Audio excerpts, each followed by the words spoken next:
Revelation chapter 14. Then I looked, and there before me was the Lamb, standing on Mount Zion, and with him 144,000 who had his name and his Father's name written on their foreheads. And I heard a sound from heaven like the roar of rushing waters and like a loud peal of thunder. The sound I heard was like that of harpists playing their harps. And they sang a new song before the throne and before the 4 living creatures and the elders.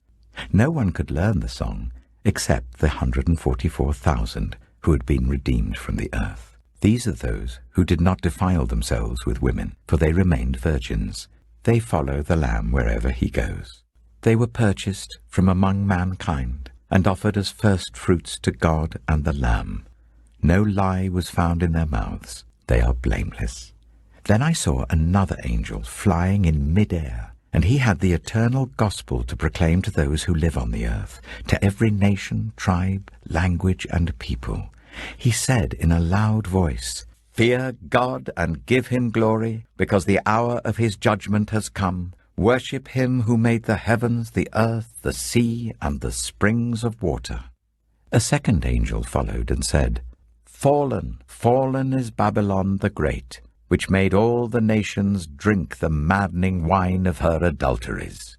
A third angel followed them and said in a loud voice, "If anyone worships the beast and its image, and receives its mark on their forehead or on their hand, they too will drink the wine of God's fury, which has been poured full strength into the cup of his wrath. They will be tormented with burning sulphur in the presence of the holy angels and of the Lamb, and the smoke of their torment will rise for ever and ever.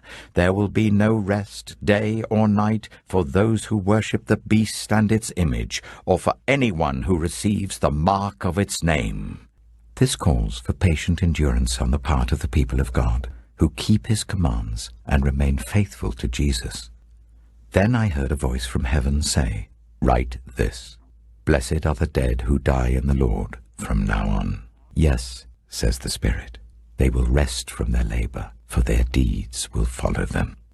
I looked, and there before me was a white cloud, and seated on the cloud was one like a son of man with a crown of gold on his head and a sharp sickle in his hand. Then another angel came out of the temple and called in a loud voice to him who was sitting on the cloud, "Take your sickle and reap, because the time to reap has come, for the harvest of the earth is ripe." So he who was seated on the cloud swung his sickle over the earth, and the earth was harvested. Another angel came out of the temple in heaven, and he too had a sharp sickle. Still another angel, who had charge of the fire, came from the altar and called in a loud voice to him who had the sharp sickle, "Take your sharp sickle and gather the clusters of grapes from the earth's vine, because its grapes are ripe." The angel swung his sickle on the earth, gathered its grapes, and threw them into the great winepress of God's wrath. They were trampled in the winepress outside the city, and blood flowed out of the press, rising as high as the horses' bridles for a distance of 1,600 stadia.